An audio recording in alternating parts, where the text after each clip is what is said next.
Lenora. Lenora is different from others. Years of perfect stitching experience. Lenora linen, cotton cloth and stitching. Pandikad Road, Vandoor. തേനീച്ചയുടെ കുത്തേറ്റ് ചികിത്സയിലായ farm തൊഴിലാളി മരിച്ചു. മുണ്ടേരി വിത്ത് കൃഷിത്തോട്ടത്തിലെ തൊഴിലാളിയായ നിലമ്പൂർ കരിമ്പുഴ സ്വദേശി പൂളമഠത്തിൽ ജയചന്ദ്രനാണ് മരിച്ചത്. മുണ്ടേരി ഫാമിലെ 3-ാം ബ്ലോക്കിൽ കശുമാവിൻ തോട്ടത്തിൽ മറ്റു തൊഴിലാളികൾക്കൊപ്പം ജോലി ചെയ്യുന്നതിനിടയിൽ കശുമാവിലെ തേനീച്ചക്കൂടിളകി തൊഴിലാളികളെ കുത്തുകയായിരുന്നു. ജയചന്ദ്രൻ ഉൾപ്പെടെ 7ഓളം പേർക്ക് തേനീച്ചയുടെ ആക്രമണത്തിൽ കുത്തേറ്റിട്ടുണ്ട്. കുത്തേറ്റ ജയചന്ദ്രനെ ഉടൻ തന്നെ പോത്തുകൽ പ്രാഥമികാരോഗ്യ കേന്ദ്രത്തിലെത്തിച്ച് പ്രാഥമിക ചികിത്സ നൽകിയിരുന്നു. തുടർന്ന് നിലമ്പൂർ ജില്ലാശുപത്രിയിൽ എത്തിച്ച് വിദഗ്ധ ചികിത്സ നൽകിയെങ്കിലും മരണപ്പെടുകയായിരുന്നു. ആരുടെയും പരിക്ക് ഗുരുതരമല്ല. ബുധനാഴ്ച ഉച്ചയ്ക്ക് 12:30 സംഭവം.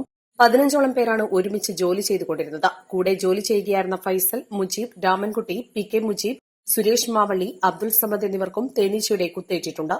ഫൈസലിന് 50ഓളം കുത്തേറ്റതായി പറഞ്ഞു. വിത്ത് കൃഷിത്തോട്ടത്തിലെ ചെറിയ കുന്നിൻ മുകളിലായിരുന്നു ഇവർ ജോലി ചെയ്തുകൊണ്ടിരുന്നത്. അതിനാൽ തന്നെ തിരിച്ചെത്താൻ കുറച്ച് സമയമെടുത്തതായി തൊഴിലാളികൾ പറഞ്ഞു. വൈകുന്നേരത്തോടെ നിലമ്പൂർ ജില്ലാശുപത്രിയിൽ വെച്ചാണ് ജയചന്ദ്രന്റെ മരണം സംഭവിച്ചത്.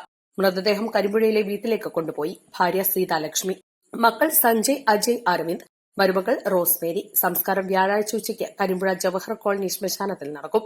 East live, Edakkara.